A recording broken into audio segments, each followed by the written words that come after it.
Surya Dharma. Geus lah. Ini adalah perjalanan menuju Lanut Surya Dharma yang bertempat di Kalijati. Untuk merekam area lingkungan Lanut Surya Dharma, kita harus izin ke penjaga atau TNI Angkatan Udara yang bertugas di depan gerbang Lanut Surya Dharma. Assalamualaikum warahmatullahi wabarakatuh. Perkenalkan, nama saya Heni Anggraini. Saya Dewi Purnamasari. Saya Cika Andrea Syawati. Saya Uti Lupita. Saya Tania Putri Ajahra. Jadi kami di sini akan menjelaskan mengenai sejarah yang ada di Kalijati, yang tepatnya yaitu Lanut Surya Dharma.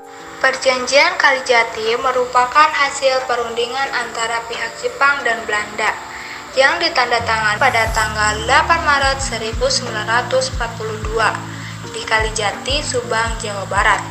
Isi perundingan Kalijati mengawali sejarah berakhirnya era pemerintahan kolonial Belanda di Indonesia, digantikan oleh pendudukan militer Jepang. Jepang terlibat langsung dalam Perang Dunia Kedua, khususnya di kawasan Asia Pasifik atau yang disebut juga sebagai Perang Asia Timur Raya. Perang Dunia Kedua dimulai ketika Jerman yang dikuasai Nazi pimpinan Adolf Hitler menyerang Polandia pada 1 September 1939. Selanjutnya, tanggal 10 Mei 1940, Jerman menyerang Belanda yang membuat pemerintahannya goyah. Situasi terbaru ini membuka wacana terkait kedudukan Belanda di wilayah-wilayah koloninya, termasuk Hindia Belanda atau Indonesia. Selanjutnya, tanggal 5 Maret 1942, Jepang menduduki Batavia dan mengumumkan bahwa kota tersebut tidak lagi dikuasai oleh Belanda. Sore hari pada 7 Maret 1942, pasukan Belanda menyerah kepada Jepang di Bandung. Dari sinilah kemudian perundingan Kalijati dilakukan.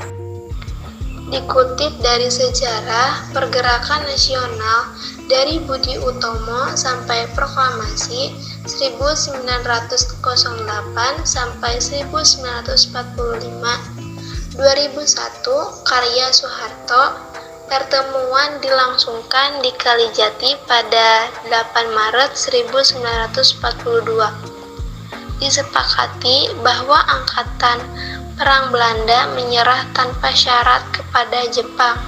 Selanjutnya, dilakukan penyerahan kekuasaan atas wilayah Indonesia oleh Gubernur Jenderal Hindia Belanda, Tjarta van Starkenborgh, Stachouwer, dan Letnan Jenderal Hendrik Tervoorten yang merupakan komandan Angkatan Perang Belanda di Jawa kepada Jenderal Hitoshi Imamura selaku wakil delegasi Dainip. Sejak saat itu, wilayah Indonesia berada dalam penduduk pemerintahan militer Jepang.